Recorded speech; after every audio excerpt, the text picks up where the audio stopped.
दोस्तों, कल्पना कीजिए एक ऐसी पार्टी जिसका नाम सुनकर लोग मजाक उड़ाते थे। एक ऐसा आंदोलन जो सोशल मीडिया पर मीम्स और पोस्ट से शुरू हुआ और आज वही आंदोलन दिल्ली के जंतर मंतर पर हजारों युवाओं की भीड़ के साथ सरकार को चुनौती देता दिखाई दे रहा है। क्या भारत में युवाओं की नई राजनीतिक ताकत जन्म ले चुकी है? क्या कॉकरोच जनता पार्टी सिर्फ एक इंटरनेट ट्रेंड नहीं बल्कि एक बड़ा जन आंदोलन बनते जा रहा है? और आखिरकार क्यों देश भर के छात्र, युवा, कई चर्चित हस्तियां इसके समर्थन में सामने आ रही है? दोस्तों नमस्कार, मैं हूं पवन चंचल और आप देखना शुरू कर चुके हैं जनजोश न्यूज़। अगर आप इसे फेसबुक पे देख रहे हैं तो फॉलो कीजिए और यूट्यूब पे देख रहे हैं तो सब्सक्राइब कीजिए। दोस्तों, आज की इस रिपोर्ट में हम आपको दिखाएंगे जंतर मंतर की पूरी कहानी, आंदोलन का सच, इसके पीछे का चेहरा और वो वजह जिसने लाखों युवाओं को एक मंच पर लाकर खड़ा कर दिया। वीडियो को अंत तक जरूर देखिए क्योंकि आखिर में हम आपको बताएंगे कि यह आंदोलन आने वाले दिनों में देश की राजनीति को कितना प्रभावित कर सकता है। आखिर क्या है कॉकरोच जनता पार्टी? सबसे पहले ये जानना बेहद ज़रूरी है। पिछले कुछ महीनों से सोशल मीडिया पर एक नाम तेज़ी से वायरल हो रहा है, कॉकरोच जनता पार्टी यानी कि सीजेपी। नाम अनोखा है लेकिन इसके समर्थकों का दावा है कि इसका संदेश बहुत बड़ा है। तो उसका कहना है कि जैसे कॉकरोच हर मुश्किल परिस्थिति में जीवित रहता है, उसी तरह देश का युवा भी हर संघर्ष के बाद खड़ा हो जाता है।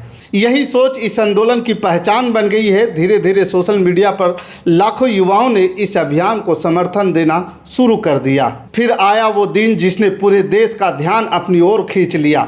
दिल्ली के जंतर मंतर पर हजारों युवा इकट्ठा हुए, हाथों में तख्तियां, मुंह पर गुस्सा, दिल में व्यवस्था बदलने की सपना, और जंतर मंतर से आई तस्वीरें ने सोशल मीडिया पर तहलका मचा दिया। लोगों का कहना है कि और लोग कहने लगे कि यह सिर्फ एक प्रदर्शन नहीं बल्कि युवाओं की नाराज़गी का विस्फोट है।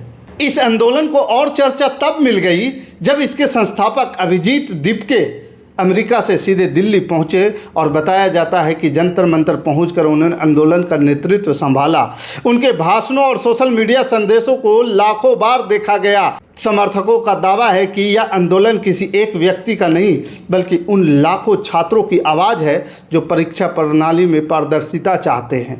आंदोलन का मुख्य मुद्दा यह है कि प्रतियोगी परीक्षाओं में कथित पेपर लीक और अनियमितताओं के खिलाफ आवाज़ उठाना।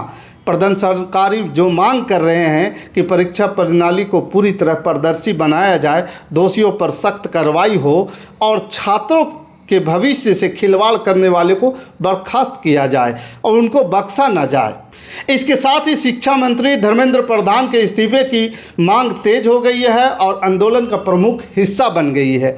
लेकिन कहानी यहीं खत्म नहीं होती है। आंदोलन को उस समय और ताकत मिली जब देश के कई चर्चित हस्तियों ने छात्रों को आवाज़ को उठाने की बात कही। प्रसिद्ध सामाजिक कार्यकर्ता सोनम वांगचुक ने युवाओं को चिंताओं को गंभीरता से लेने की ज़रूरत बताई। वहीं भ्रष्टाचार विरोधी आंदोलन का बड़ा चेहरा अन्ना हजारे ने भी युवाओं की भागीदारी को लोकतंत्र की ताकत बताया।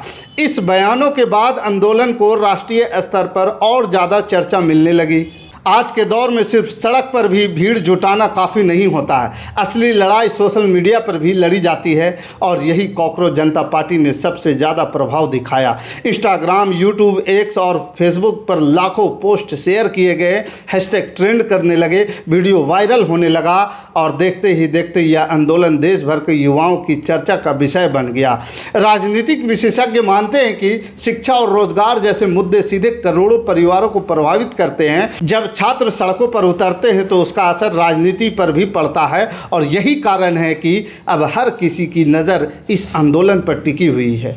क्या यह सिर्फ एक प्रदर्शन है या फिर एक बड़े राष्ट्रीय छात्र आंदोलन की शुरुआत है? आज देश के करोड़ों युवा एक सवाल पूछ रहे हैं, क्या उनकी आवाज़ सुनी जाएगी? क्या परीक्षा प्रणाली में बड़े बदलाव होंगे? क्या दोषियों पर कार्रवाई होगी या फिर आंदोलन भी इतिहास के पन्नों में दर्ज होकर रह जाएगा? एक तरफ हजारों युवा, दूसरी तरफ सरकार और बीच में देश का सबसे बड़ा मुद्दा युवाओं का भविष्य। जंतर मंतर की तस्वीरें बता रही है कि यह लड़ाई अभी ख़त्म नहीं हुई है, बल्कि शायद इसकी शुरुआत अभी हुई है। और आने वाले दिनों में यह आंदोलन कितना बड़ा रूप लेगा, क्या यह राजनीति का दिशा बदल देगा या फिर समय के साथ इसकी रफ्तार धीमी पड़ जाएगी, इसका जवाब आने वाले समय में मिलेगा।